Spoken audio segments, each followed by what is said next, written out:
ছাত্র জনতার অভ্যুত্থানে পট পরিবর্তন হয়েছে দেশের রাজনীতির। সামনে আসছে তাদের দোসরদের একের পর এক অপকর্ম। পলাতক থেকেও চালিয়ে যাচ্ছেন দখলদারিত্ব। তাদেরই একজন ছাত্র জনতার গণঅভ্যুত্থানে হত্যা মামলার অন্যতম পলাতক আসামি অনলাইন গ্রুপের এমডি খান মোহাম্মদ আখতারুজ্জামান, যিনি ছিলেন আওয়ামী লীগ সরকারের মন্ত্রী, এমপি থেকে শুরু করে প্রশাসনের বিতর্কিত কর্মকর্তাদের ঘনিষ্ঠ। তার বিরুদ্ধে রয়েছে রাজনৈতিক প্রভাব খাটিয়ে অন্যের জমি ও অন্যান্য প্রতিষ্ঠান দখলের অসংখ্য অভিযোগ। বঙ্গবন্ধুর আদর্শ কায়েম করাই আমাদের আগামীর ব্রত হবে। আখতারুজ্জামানের বিরুদ্ধে অভিযোগ রয়েছে রাজধানীর লালমাটিয়ায় অবস্থিত এভারোজ ইন্টারন্যাশনাল স্কুল দখলের। আখতার তার সশস্ত্র ক্যাডার নিয়ে সম্প্রতি এভারোজ ইন্টারন্যাশনাল স্কুলের পরিচালক ও অংশীদার প্রতিষ্ঠাতা মুফতি কাজী মোহাম্মদ ইব্রাহিমকে তুলে নিয়ে গুম করার লক্ষ্যে হামলা চালিয়েছিল।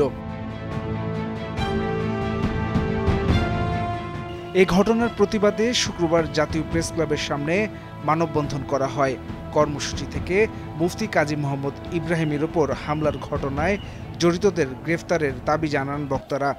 আমাদের চিঠি গ্রহণ করেন নাই, যারা হুজুরের মামলা নেন নাই, তাদেরকে বলবো অতি দ্রুত হুজুরের সাথে কথা বলুন, হুজুরের মামলা নেন, নতুবা আপনার চেয়ার থাকবে না। 5 আগস্টের পূর্বে আপনি কোথায় ছিলেন তা আমরা তদন্ত করে দেখতে বাধ্য হব। মিরপুরের ইসিবি ক্যান্টনমেন্ট মাটিকাটা এলাকায় অনলাইন গ্রুপের মালিক আখতারুজ্জামান ভূমিদস্যু, ঋণ খেলাপি, চাঁদাবাজ ও ভাটারা থানায় ছাত্র হত্যা মামলা সহ একাধিক মামলার আসামি হিসেবে পরিচিত। আখতারুজ্জামানের নেতৃত্বে ছাত্র জনতার আন্দোলনে নিরীহ নিরস্ত্র ছাত্র জনতার উপর হামলা চালিয়ে গণহত্যা করা হয়। তার বিরুদ্ধে ছাত্র হত্যার অসংখ্য মামলা রয়েছে। 5 আগস্টের পর দীর্ঘ সময় পলাতক অবস্থায় থেকে নিজেকে রক্ষা করে এখন পুলিশ ও সন্ত্রাসী নিয়ে আলেম ওলামাদের উপর হামলা করছে। মঙ্গলবার বিকেল 3টে বাজে আমরা এখানে এভারোজ স্কুলের শিক্ষক শিক্ষিকা সকলকে নিয়ে আমরা একটা মিটিং করছিলাম।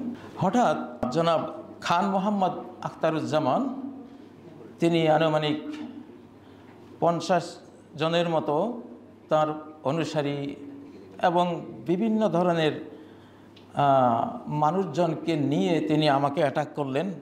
এর আগে 15 জানুয়ারি এভারোজ স্কুল অডিটোরিয়ামে সাবেক স্কুলের পরিচালক মাওলানা মোহাম্মদ ইব্রাহিম সংবাদ সম্মেলনে অভিযোগ করেন আখতারুজ্জামান পলাতক থেকে এয়ারপোর্ট থানা শ্রমিক লীগের সহসভাপতি রানাকে ব্যবহার করে অব্যাহত হত্যার হুমকি দিয়ে মালিকানা থেকে সরিয়ে দেওয়ার পায়তারা করছে।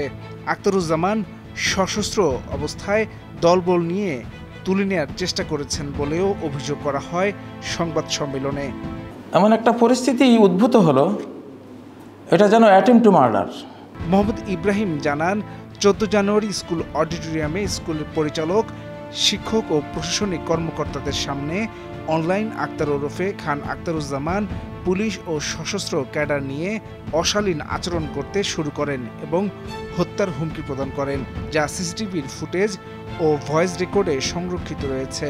মুফতি ইব্রাহিম বলেন, শিক্ষক শিক্ষার্থীদের সামনে ভূমিদস্যু খ্যাত খান আখতারুজ্জামানের গালমন্দ, অশালীন আচরণ এবং উপর্যুপরি হত্যার হুমকি অনভিপ্রেত এবং এটা হত্যা চেষ্টার শামিল।